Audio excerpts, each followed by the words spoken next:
Salut tout le monde! Plusieurs d'entre vous m'ont demandé comment faire le document Excel.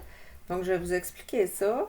D'abord, je ne me souviens pas de ce qu'on s'est dit en classe. On va utiliser ce code de couleur-là parce qu'il y aura à la fois des nombres qui sont et des nombres cubes et des nombres carrés.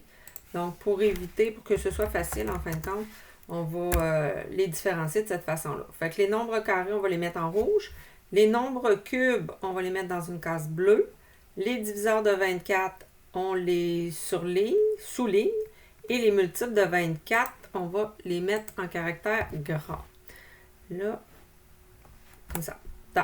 D'abord, là, si tu vois ici, là, mes mots sont répartis sur deux colonnes. Si tu veux les avoir toutes dans la même colonne, autrement dit, il faut que j'élargisse ma colonne B, ben, je vais venir faire un double clic sur la petite ligne entre le B et le C. Je ne sais pas si tu vois ma souris, là, je la mets en haut, là.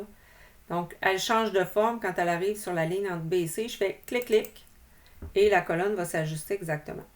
Donc, on avait commencé en écrivant 1 dans la première case. La deuxième case, je veux lui dire « Ajoute 1 au chiffre qui était avant ». Donc, je commence en écrivant « égal » pour lui dire « Tu as un calcul à faire ». Prends la case où il y a le 1. Là, je viens d'aller cliquer sur la case D3. Tu vois le petit X de ma souris. Et je vais faire « plus ». Majuscule égale, c'est comme ça que tu vas aller chercher ton plus, 1. Je fais Enter. Et là, il m'affiche 2. Et là, je voudrais copier cette formule-là pour tout le reste de ma ligne jusqu'à 10. Donc, je m'en viens sélectionner le 2. Je vais aller faire copier en haut les deux petits documents. Là, tu vois, elle se met comme à en clignoter. Et je vais aller la coller. 3, 4, 5, 6, 7, 8, 9, 10. Et je vais faire coller ici en haut.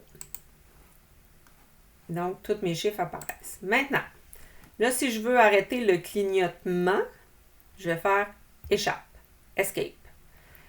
Dans cette case-là, je voudrais qu'il fasse 10 de plus que le chiffre qui est en haut.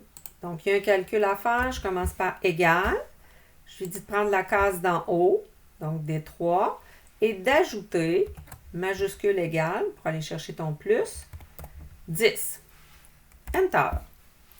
Forcément, ça fait 11. Et je voudrais copier cette formule-là à la grandeur de ma page, parce que peu importe la cellule que je vais prendre, une cellule, c'est une case en passant. Je veux toujours qu'elle soit égale à la case d'en haut plus 10. Donc, cette case-là, je voudrais qu'elle soit 21. Donc, la case 11 plus 10, ça va faire 21. Toutes mes cases ici vont avoir la même formule. Donc, je m'en viens sur 11. Je fais copier. Là, tu vois, elle clignote encore. Et là, je vais aller cliquer dans le 11. Je pèse, je tiens et je descends. Là, je ne les compte pas, les cases. J'arrête vis-à-vis de 10. Tantôt, on effacera celles qui sont en trop. Et là, je lâche. Ça, tu peux le faire avec deux doigts sur ton pavé tactile. Un doigt qui clique dans la case 11, puis l'autre doigt qui va descendre en diagonale pour aller former ton grand rectangle gris. Une fois que c'est fait, je m'en viens faire coller et toutes les formules s'inscrivent automatiquement. Donc, nous, on arrête à 100. Fait que je vais aller sélectionner. Je clique, je tiens et je descends jusqu'en bas. Tout ça, c'est à supprimer. Je vais faire supprimer et les chiffres s'en vont. Maintenant, tu peux jouer sur la grosseur de tes caractères si tu veux, puis aller en haut. Tu peux jouer là-dessus si tu veux les faire afficher en plus gros. Tu peux les mettre même centrés dans ta case si tu le souhaites. Et de là, tu vas aller mettre en couleur ou modifier l'affichage de certaines cases. Comme le 4, c'est un nombre carré, je vais aller choisir de le mettre en rouge. Nombre cube, par exemple, 2 x 2, 4, 4 x 2, 8.